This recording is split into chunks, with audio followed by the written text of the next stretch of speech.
Is it true that humans have gradually evolved from primates into modern humans? Since the dawn of human civilization, the question of our origins has been a highly debated topic. Throughout history, we have pondered whether everything in the world requires an omnipotent creator. Various religions offer different interpretations and legends. For example, Christianity posits that the first human was created by God from dust, and later Eve was made from Adam's rib, becoming the ancestor of humanity. In contrast, traditional Chinese culture, particularly Taoism, believes that Pangu created heaven and earth, and then Nuwa molded humans from clay. However, as scientific data continues to accumulate and advance, modern humans tend to lean towards Charles Darwin's theory of evolution through natural selection. Although evolution describes the gradual process of human development, the fossil record lacks clear transitional forms, leading some to doubt the completeness of human evolution. Today, we will explore scientifically what the true origin of humans might be if evolution is incorrect. Darwin, through his studies of various animal behaviors, found that each species exhibits a high level of adaptability to its environment and ecological role. He noticed that the characteristics of African monkeys are more similar to humans than those of any other animals. From his research, Darwin concluded that all living organisms are interconnected and share a common origin. In his work on the origin of species, he elaborated on the theory of natural selection and other important related concepts. Before understanding Darwin's theories, let's first look at the basics of genetics. Genetics is the study of heredity mechanisms, examining how traits are passed from one generation to the next through genetic material. Dutch microbiologist Antonie van Leeuwenhoek regarded humans as part of the animal kingdom, believing everyone possesses the potential for new life in the womb.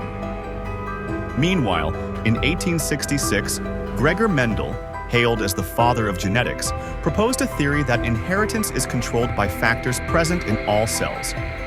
These factors, passed through gametes, determine the hereditary traits of offspring. Soon after, in 1868, Darwin proposed the theory of pangenesis, suggesting that every part of the body produces tiny particles, or gemmules, which travel through the blood to influence hereditary traits. Today, we know that inheritance is controlled by genes, specific segments on chromosomes composed of DNA and protein sequences, determining the traits and characteristics of offspring. The transfer of these hereditary traits serves as powerful evidence for a shared origin among different organisms. Returning to the initial question, scientists assert that the primordial atmosphere must possess certain elements and have sufficient energy sources for gradual development. Studies of bacteria and carbonate fossils in rocks indicate that life on Earth began around 3.7 billion years ago, while the Earth itself formed about 4.6 billion years ago. During this time, the primitive atmosphere consisted of hydrogen, water vapor, ammonia, and methane, with energy sources including solar radiation, lightning, and volcanic eruptions. As the Earth cooled, water vapor condensed into liquid water, forming oceans and lakes, which became the cradle of life, allowing the first organisms to develop. Among theories about the origin of early life, the one called spontaneous generation posited that life could emerge spontaneously from non-living matter. For instance, in ancient beliefs, people thought maggots could arise from decaying fruit. However, as time passed and science advanced, it became evident that life originated from eggs, a result of reproductive behavior. The notion of spontaneous generation was definitively disproven in 1680 by Italian biologist Francesco Redi. By the late 19th century, Russian biochemist Alexander Oparin and British biologist J.B.S. Haldane proposed theories about life's origins, which became widely accepted. They theorized that the primitive conditions on Earth favored the emergence of life, vastly different from current conditions, through a series of chemical reactions that gradually combined chemical substances into living organisms. This theory was validated in 1953 by American chemist Stanley Miller, who successfully simulated early Earth conditions, generating amino acids, fatty acids, and nucleotides. As life evolved, the earliest organisms were heterotrophs, unable to produce their own food, relying on fermentation of organic compounds for energy. Later, autotrophs emerged, producing food through photosynthesis and releasing oxygen as a byproduct.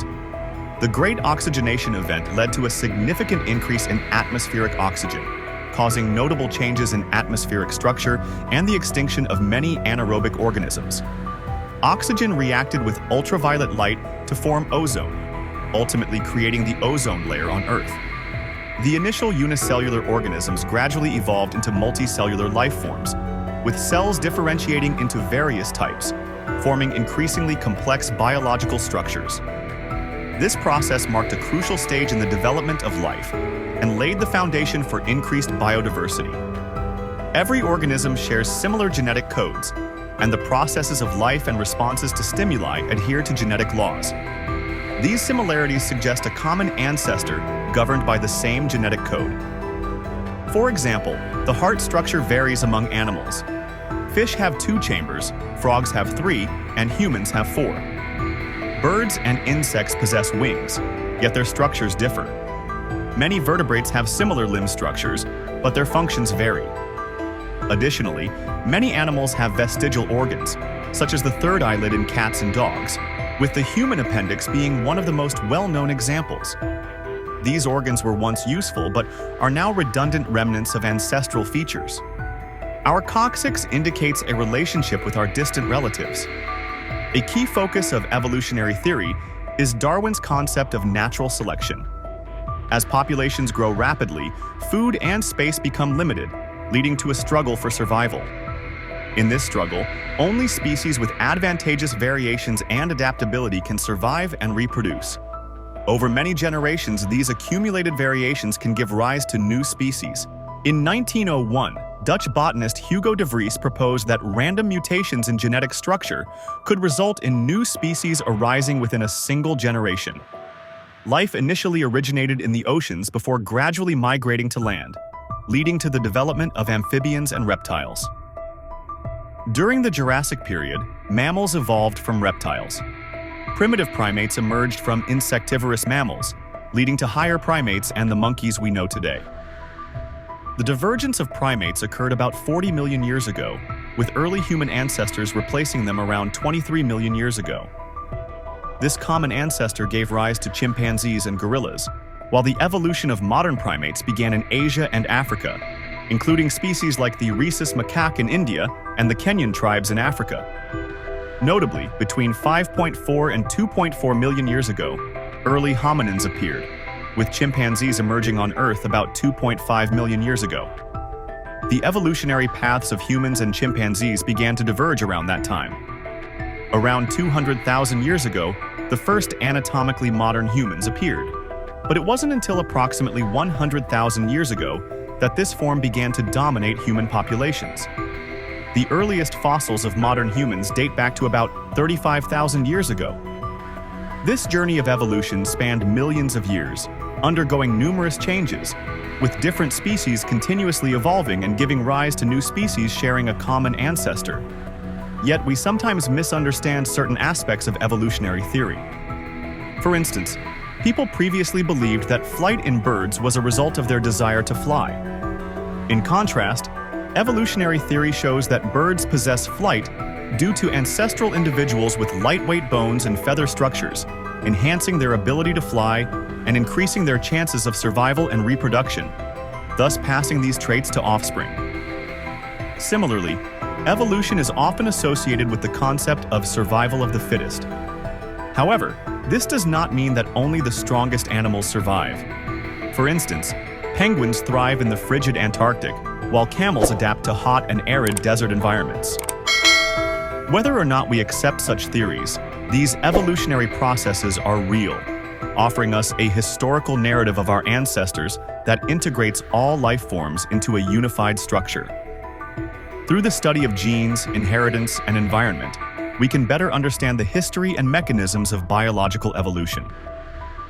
Despite many mysteries surrounding the origins of life, we understand that the emergence of life requires suitable environmental conditions and sufficient time. We learn that all organisms share a common origin, suggesting that the theory of evolution is likely not false. So, do you believe in the theory that humans originated from primate ancestors? Share your different viewpoints and thoughts in the comments section. Thank you for your patience in watching, and we'll see you next time.